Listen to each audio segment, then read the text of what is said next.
एक दिन बच्चों ने पिकनिक पर जाने की बात कही।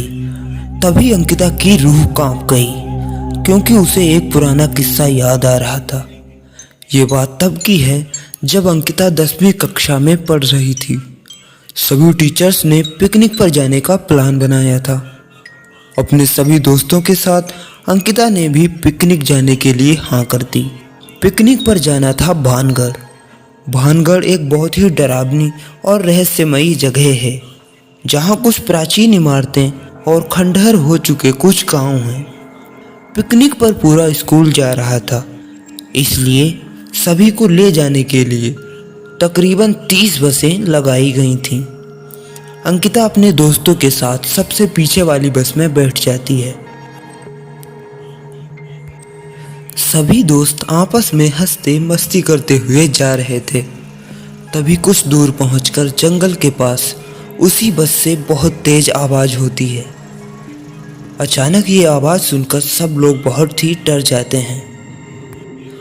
तभी बस का ड्राइवर बस से नीचे उतरता है और देखता है कि बस का टायर फट चुका है। ड्राइवर सभी से नीचे उतरने के लिए बोलता है। वो वक्त रात के करीब 1:30 बजे का था। अजी आप लोग नीचे आ जाइए, बस का टायर फट गया है। बस 2 घंटे लगेंगे इसे बनाने में। तब तक आप लोग यहीं पास के ढाबे में जा सकते हैं। आप लोग तब तक गर्मा गर्म चाय पी लीजिए, मैं इसे फटाफट बदलने की कोशिश करता हूँ। ड्राइवर की बात सुनकर सभी बस से नीचे उतर जाते हैं और पैदल चलते हुए पास के ढाबे में पहुँचते हैं। वहाँ एक बूढ़ा व्यक्ति चाय बना रहा होता है। इतनी रात को ढाबा खुला हुआ और वहाँ किसी इंसान को चाय बनाते हुए देखकर सबको बहुत ही हैरानी होती है। बूढ़े इंसान ने उन सभी से कहा, आओ बच्चों, आप सब लोग चाय पी लीजिए। यहाँ अक्सर लोगों की गाड़ियाँ खराब हो जाती हैं, इसलिए मैं भी अपना ढाबा हरदम खुला रखता हूँ। आप जैसे राहगीरों को कुछ मदद ही हो जाती है। उनकी बात सुनकर सबने चाय का ऑर्डर दे दिया। उन्होंने कुछ ही देर में सबके लिए चाय बनाकर मेज पर रख दी। चाय पीते हुए अंकिता की नज़र ढाबे की छत की तरफ जाती है। वहाँ अंकिता ने एक औरत को सफ़ेद रंग की साड़ी में खुले बाल लहराते हुए देखा। कुछ देर बाद वो जोर जोर से हंसने लगी।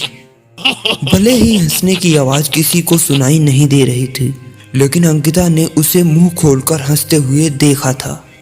ये सब देखकर अंकिता ने डर की मारी आंखें बंद कर लीं। कांपते हुए किसी तरह से अंकिता ने दोबारा चाय पीना शुरू ही किया था कि उसी वक्त जोर जोर से किसी के चिल्लाने की आवाज़ जंगल की ओर से आई। ढाबे में बैठे हुए सभी बच्चे और टीचर्स उस आवाज़ को सुनकर डर गए। सबको डरा हुआ देखकर उस बूढ़े इंसान ने कहा कि मैं देख कर आता हूँ क्या हुआ है, आप लोग यहीं बैठे रहो। इतना कहकर वो आवाज़ की तरफ बढ़ गया। तभी एक लड़की को खून की उल्टी लगातार होने लगी। उसको देखकर सभी की हालत और भी खराब हो गई थी। उसी समय एक टीचर ने कहा कि तुम सब लोग आग जलाओ और उसके बगल में बैठ जाओ। सबने मिलकर आग जलाई और आग के चारों तरफ एक घेरा बनाकर बैठ गए। टीचर ने सख्त लहजे में सबसे कह दिया कि अकेले कोई कहीं नहीं जाएगा जब तक मैं ना कहूँ। वैसे भी सब इतना डरे हुए थे कि अकेले कहीं जाने की हिम्मत किसी की भी नहीं हो रही थी।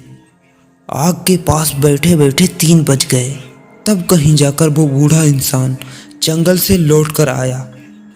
उसने सबकी तरफ देखा और कहा कि चीख को सब लोग भूल जाना, वरना जीना मुश्किल हो जाएगा। इतना कहकर वो ढाबे के अंदर चला गया। तभी ड्राइवर भी टायर बदलकर बस लेकर ढाबे के पास पहुंचता है।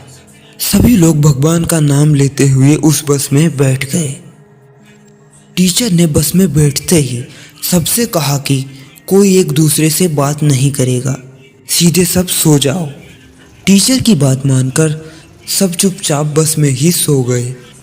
उसके बाद पिकनिक स्पॉट पर पहुंचे और करीब 1 हफ्ते बाद वहां से घूमकर आ गए।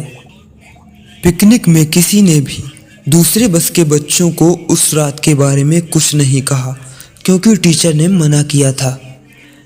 लेकिन पिकनिक से लौटते ही सबने अपने दोस्तों और दूसरे क्लास वालों को उस भूतिया घटना के बारे में बताया। आज पिकनिक का नाम सुनते ही यही भूतिया ढाबे की कहानी अंकिता के मन में आ गई और बच्चों को पिकनिक भेजने से उसे डर लगने लगा। कहानी से सीख, बीती घटनाओं को भूल जाना ही अच्छा है, नहीं तो जीवन भर वो घटना डराती रहती हैं।